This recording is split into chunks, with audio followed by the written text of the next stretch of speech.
This week on the Business and Marketing Scoop, I am talking with Andrew Scannell all about his alcohol delivery startup, Clinks.ie.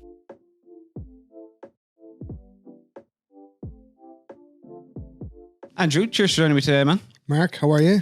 Good. So you have a startup, or is it a startup? How many years has it been going, or how many months has it been going? Good called question. Clinks.ie. Yeah, so Clinks is a startup. It's funny, like, what do we define a startup as? How long are you in? How long are you trading before you can call yourself a business? 13, 14 years going, I still kind of feel like once. Yeah, I'll keep on calling myself a startup if there's grant money there. Look, startup it is. Clinks is Ireland's first on-demand drinks delivery service. It's an app-based platform, and I think there's a couple of USPs attached to it, but I'll just roll back a small bit and talk to you about, I suppose, where I got the vision for it. Brilliant. Myself and my wife were living in Sydney, Australia for about 12 years. And out there we had a barbecue one day where we ran out of wine, and there was a local guy just delivering alcohol on demand. Small, kind of an easy to use app. Small range of products to choose from. But he was just a local guy. He'd set it up himself and he was doing really well. And I just thought, that's kind of a niche kind of business to have in the back of Bondi. And it kind of stuck with me. That was 2013, 2014. And I watched that business grow, and it grew really well. And I just kind of fell in love with how kind of simple it was and the convenience piece of it. Like, we do live in an age where convenience is pretty much everywhere, right? When we have a device in our hand, we're device happy people, right? So we're ordering Ubers or taxis on our phone. We are, paying our electricity bills, our phone bills. Everything's quite on demand, and I think the concept of where Clinks came from kind of was attached to that. Let's have something that's on demand. Let's have something that's convenient. So after watching this business grow kind of year on year and see how well it did, my own kind of theory in my mind, if I was to ever have a business, was to kind of fall in line with something like that. And I think from there, looking after, the legality side of things and making sure that everything was above board, it was about getting into how the app would look like and the functionality of it. Bearing in mind, I'm not a tech person. I don't come from a tech background. I had previously worked in a program where we were developing an app for retailers, and that was with a company called CPM, but little to zero. It was a new environment for you. Yeah. I think this whole Clinks thing was kind of a new environment for me. And, I'm lucky enough to be around a lot of entrepreneurs where I work, and, you get to learn the kind of, I suppose, the mindset of entrepreneurs. And, it's okay to not have too much experience in many fields, It's not as if we're making it up as we go along, but the vision is always clear. Like, I have a clear vision of where Clinks is going, and how I want it to go. And I think if you can have that and be willing to amend it or adjust it and modify it as you go, people will go places. I see that with a lot of entrepreneurs.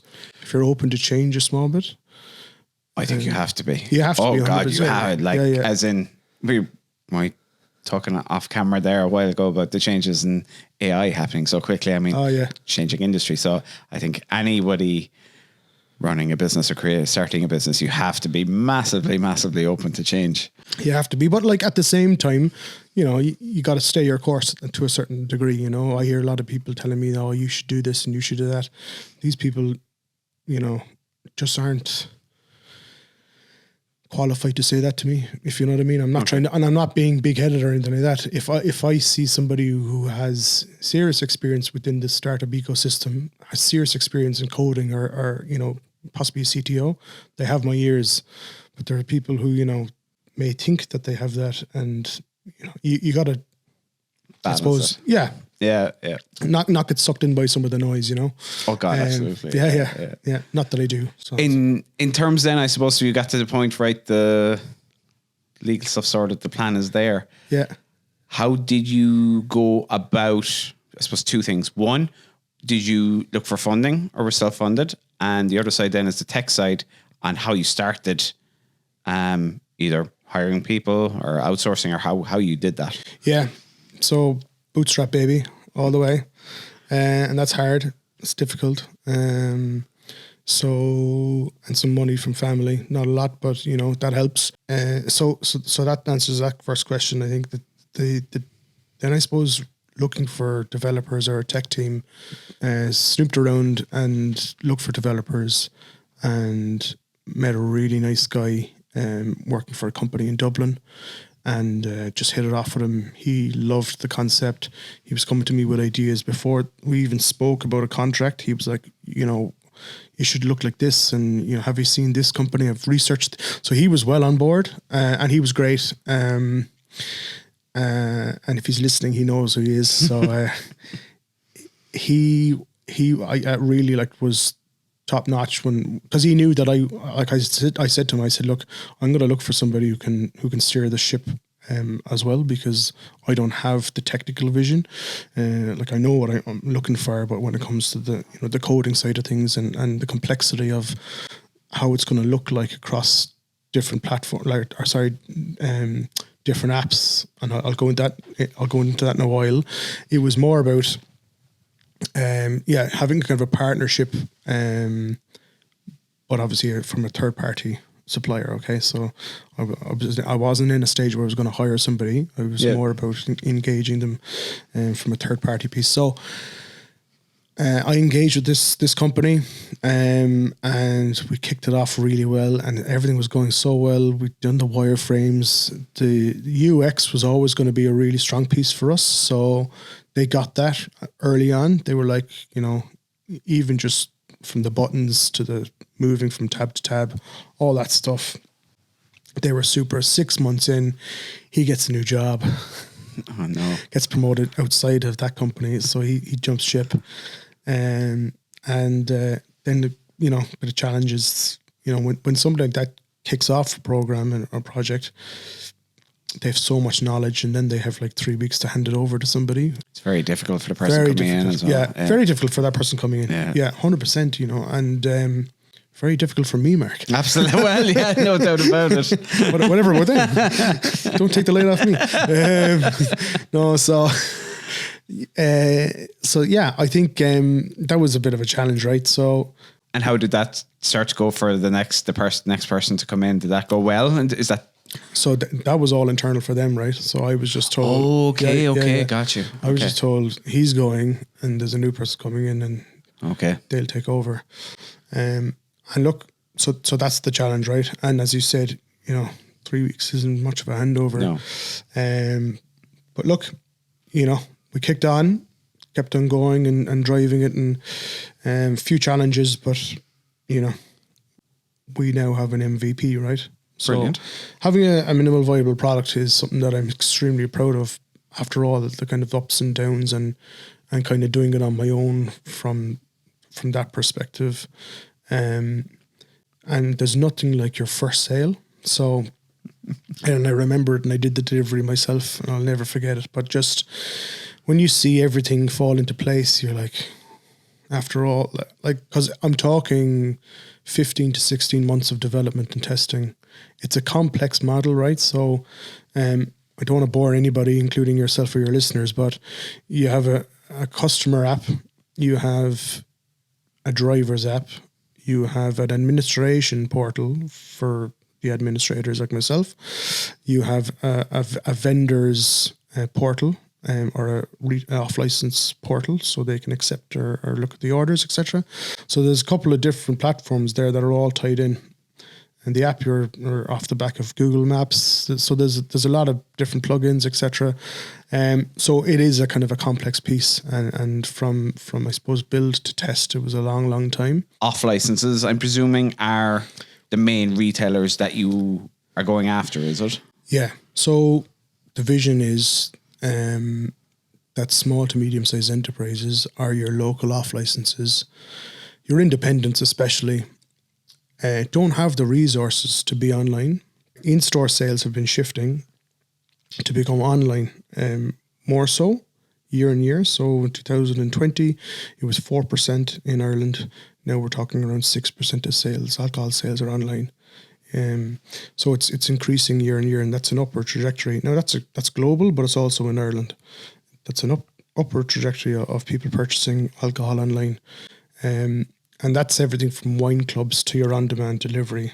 Okay, so it's not just on-demand, or it's not just, it takes everything into account. So, sorry, where were we? Your kind of typical customer. So as in that your target market is retailer or off licenses. Yeah, so the off licenses, so that these local enterprises local businesses don't have the resources to be kind of shifting online right now. It's a lot. And I think if you look at independent off licenses, at the end of the day, they don't have massive margins. They have high electricity bills. They've staff to pay. And getting more people on to do their social media or to do their online sales is a stretch for them. So I felt that Clinks could be that gap. So essentially, this is what we're doing, right? We are taking off licenses, we're putting them on our platform with their branding, and we're taking the products off their shelves and delivering to their customers on behalf of them. And that's really it. It's that simple. So you're helping the local businesses and you're helping the consumers. So it's a win-win kind of for everybody. And I think that's a different model to what I saw in Australia. And it's a different model that's also been working in the States really, really well. From a company called Drizzly. It's quite different to theirs as well. But I think after watching it, and I said, going back to watching the first sale, when you see your first sale happen and all the cogs of the wheel, clicking and spit out a little sale at the end, it's like getting the butterflies. I think I had a pint that night, actually. I was pretty happy with myself. So look, we have the MVP, and early data shows some really interesting things. For example, we are, I think we are 58% female, 42% male customers. Average spend is €50 per transaction. Very high average spend. Yeah. Yeah. And I'll go back to that in a second. Busiest hours are between 4 and 8 p.m. Okay. Get home. Yeah. Thursday. Need a bottle of wine. Thursday to Sunday are our biggest days. But we get a lot of midweek stuff as well. And we got a lot of people, who kind of just don't want to leave the house, especially in the rain. Just don't want to leave the house. In fact, I did see kind of some seasonal stuff happen in the fine weeks. We were quite quiet. People were probably obviously out in restaurants and bars and not consuming at home. But this is really good, right? It's early days. We're tracking that. We're tracking everything.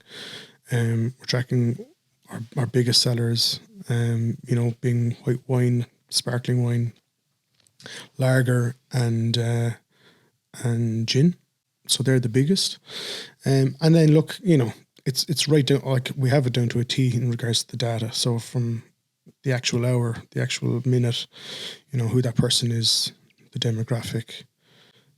Was all that something that you want to kind of built in from the start? So you mentioned like the development of the admin panel, all that kind of data, those metrics or something like those metrics had to be measurable from the start, from the get-go, because it's vital data, right? So it's going to be it's ideal for me, obviously, but it's going to be great for the retailers as well, because they can forecast their inventory, right? Yeah. They know that in winter, or if the Six Nations is coming up or whatever, seasonal things, they'll know that they'll have extra sales online, and they know what they'll possibly will be.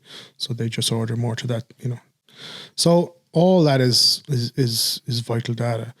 Then on the other side of the data, you have what's happening in Ireland. who's consuming? You know, are there any risks here? You know, is there something that we need to be highlighting? And this is information that the health service will be looking at, and you know, they can pay for it.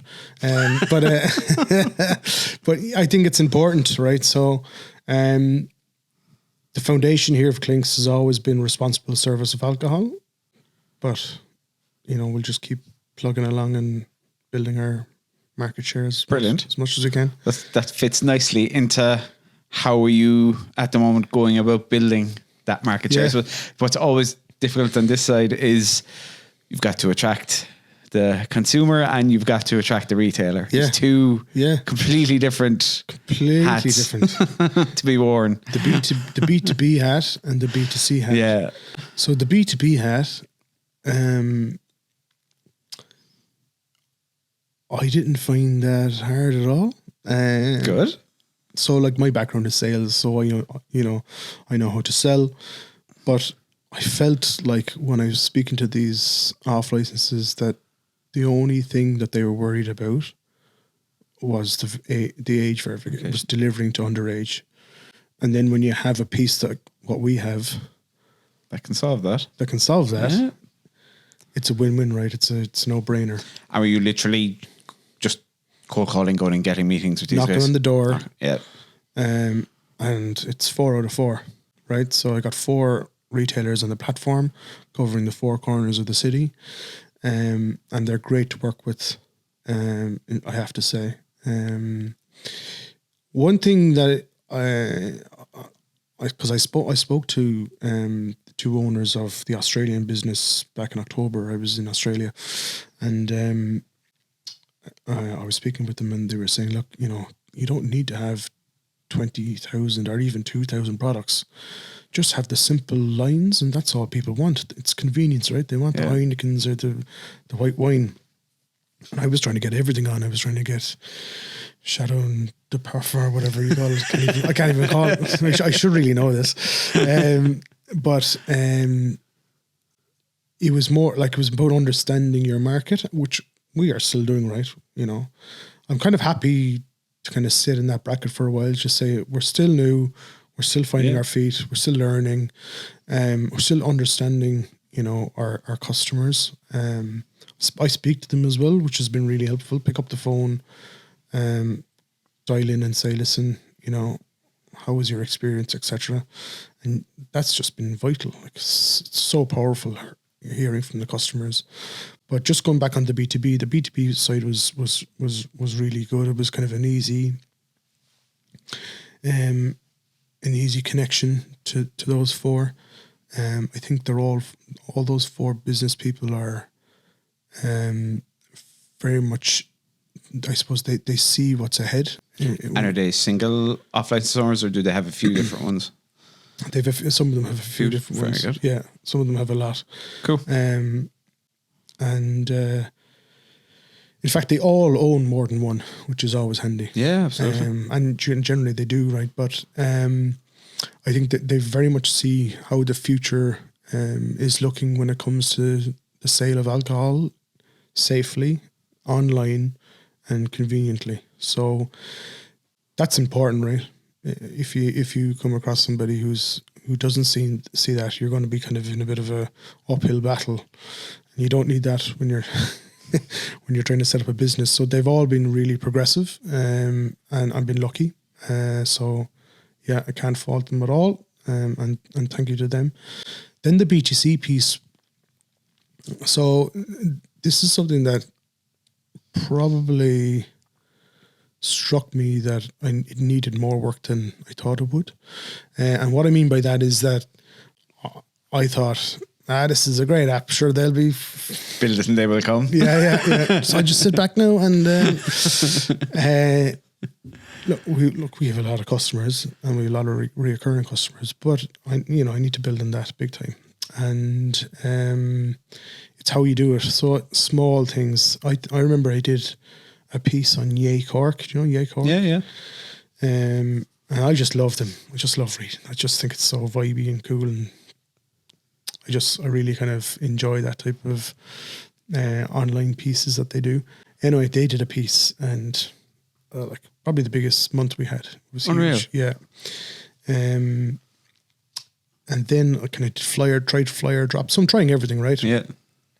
Trying flyer drops. I haven't done anything like free delivery yet, or 5% off or anything like that. Yeah. Because I'm trying to build a business, and that, I see that, but I'm also trying to keep the money in the bank. You have to be careful in the early days. So I'm trying not to give away too much at the start. But I obviously see the value in that as well. Like, essentially what we're trying to do is get reach, and everybody would say that social media is the way to go, and it is to a certain degree.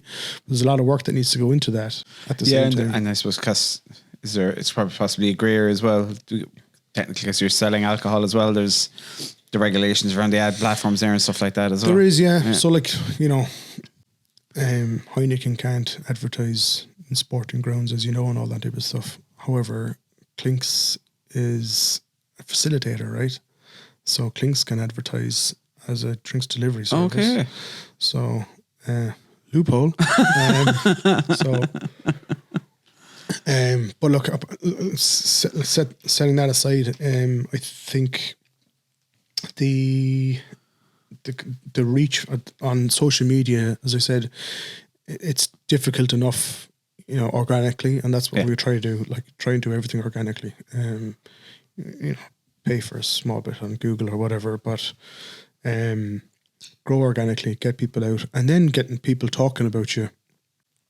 Get people to download the app. Word them out. Yeah, and that's why you're paying me big money to be here. No, I think that's why it's important to get out there and tell people who Clinks are and what they're doing and what the vision is, and that's where we're at.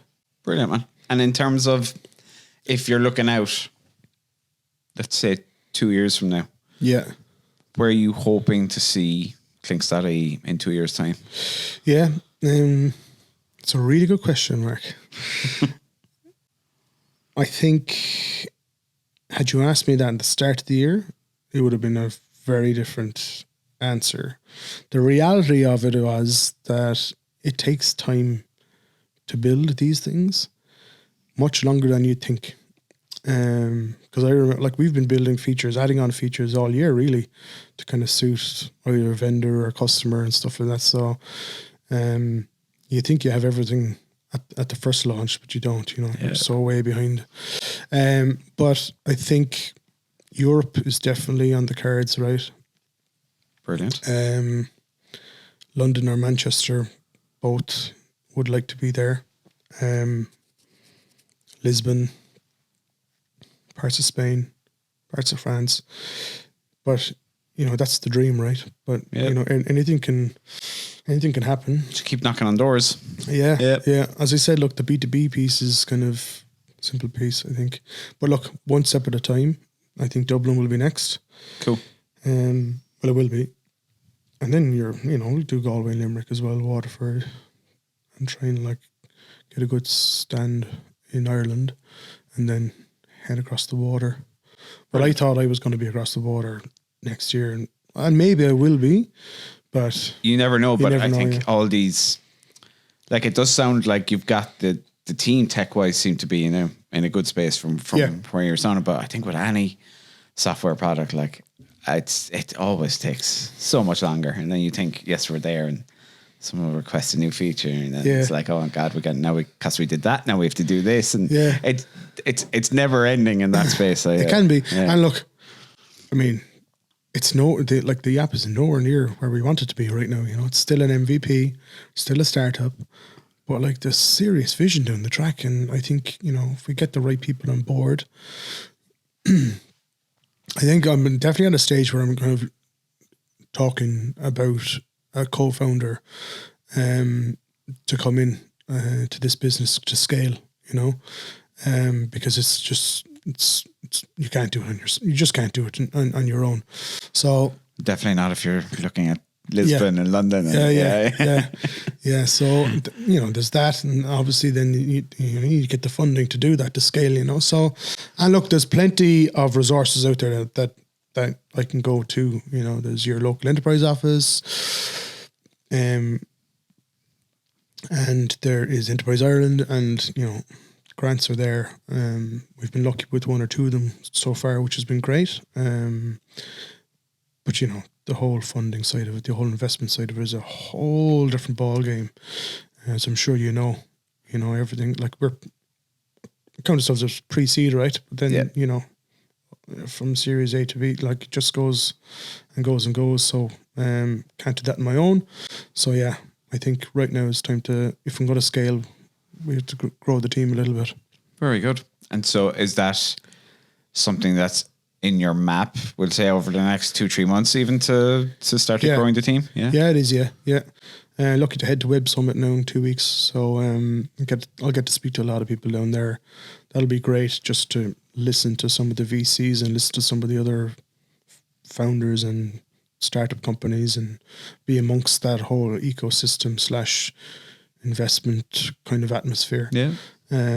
So is there anything over the period you've been building it, we'll say, that if somebody is about to start off again, is there any defining somebody starting their own business? Yeah. Don't do it. Particularly a technology startup. Yeah. Is there anything over that you've learned that has really surprised you, or something where you're like, Jesus, if I was starting out again and I knew that would have been a massive benefit to me? So I remember, I think it was at our first Friday in Republic of Work, I heard somebody say, if you're going to build a tech company, you got to get your head around it. You can't just come with a vision. You have to understand to a certain degree how it works, how SaaS, like if it's a SaaS model, how it works, and that's like everything from the type of software or platforms that they use to pull it together. So I remember listening to that and going off and kind of reading about, what PHP was and, different coding languages, and kind of trying to get a grasp of it. And first of all, I found it extremely difficult. I'm dyslexic to a very high degree. So learning for me is difficult. So when I'm trying to soak this stuff in, it's like, I just get brain fog. But I would use experience. Personally, myself, I would have used experience to learn how things are going. So asking the developers, how did this do? How did that do? So I was lucky in a sense where at the start I was asking a lot of questions and why they were doing. That was probably annoying them big time. I know I was, but I was just trying to figure out, why are you doing that and why are you using this, and trying to learn from that way. To your average Joe Soap out there, which they're not average, I know that, but for those people who are starting in tech and want to, what to do at the start, I would write out two plans, not just one. And what I mean by that is, and I kind of was thinking about it, but I didn't. Clinks has changed a lot since its perception. I think if I had written out Clinks 1 and Clinks 2, I could have kind of formulated, where we are now quite earlier on in the whole development. There was a lot of things changing. So, and I think that's probably one bit of advice. And the other one, I suppose, is just understand that you're going in for a hard slog. It ain't going to be easy. It is the 12 hours, 16 hours, days, and weekends. There's a lot to it, and I think you just got to be prepared for it. Hard days, great days as well. But I think anybody can do this. I really do. I think anybody, if they have the commitment, and the head for it, anybody can do this. As I said, I don't have a huge tech background at all. Never developed something in my life. Didn't go to university for a degree. So, there's challenges against people, but, you overcome them. So I think just, your commitment, and your vision will definitely get you over the line. Fair play. You've mentioned the word vision a lot, actually. Vision. Yeah.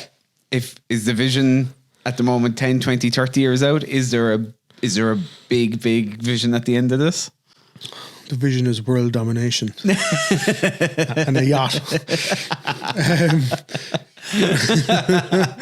The vision, I think right now the vision is to have a European brand. To have Clinks as a European brand, and I think it's innovative, right? It's unique. There's all those pieces that I'm really proud of, but I don't need to kind of show them off. I'd just like to see Clinks working really well on behalf of businesses and helping those businesses grow, and seeing the value and the progression of sales from in-store to online, because it's happening, and doing it responsibly, making sure that people are safe when they consume alcohol. I mean, this is important. I don't want to be boring about it, but it's important. And I think Ireland knows that already, so there's, it's no surprise. But I think, and to the certain degree where, I think, if the laws change where alcohol can be sold later on. So I think next summer our nightclubs will be open till 6 a.m. Ireland is changing, right? The world is changing. We have to be a little bit progressive in how we do things, but I think, there will be some day where we might extend those hours into off licenses. Clinks will be ready for that. We have the software. We can do it safely. We don't need to worry about intoxicated people, because we have the tech to stop that. To not sell to those type of people. There's all these things are in place already, so we're kind of prepared for that. Now we'll keep on kicking on because we're going to go to Europe where there's after hours anyway. Yeah. But I think the vision, is to be progressive in this field. And do you think Ireland is actually a more challenging market to build something like this in? Yeah. Yeah. Yeah, it's probably one of the most challenging markets. So look here, that's the joy of it. If you can do it here, you can do it nearly anywhere. Yeah. Yeah. Yeah. So interesting. Didn't even think about that. No, I feel great, Mark. I feel great. Walk away now. Spring in my step. That's a really good point. It is, because obviously I think. Look, we won't go on about it, but I think we're ready. Cool. If something does change. Deadly, man. Well, if somebody wants this weekend to have a nice bottle of wine delivered to them, where do they go to? Yeah, so they should go to clinks.ie. There they'll be able to download the app, and we will be looking out for them. And please tell your friends. Join our socials. So Clinks on Instagram, Clinks Ireland on Facebook. And look, everything is on clinks.ie. So thank you for your time, Mark. Been brilliant. Great chatting to you. And for those listening, please give us a shout out on the socials and download the app. Brilliant. Cheers, Andrew. Cheers. Thanks, Mark. Thanks for listening to this week's episode of the Business and Marketing Scoop. I really, really hope you enjoyed it. If you did, please make sure to click that subscribe button in Spotify, in Apple Podcasts, and wherever you listen to your podcasts. Each week, we have great people on talking about business, talking about marketing, giving amazing value and amazing insights. So please make sure you are subscribed.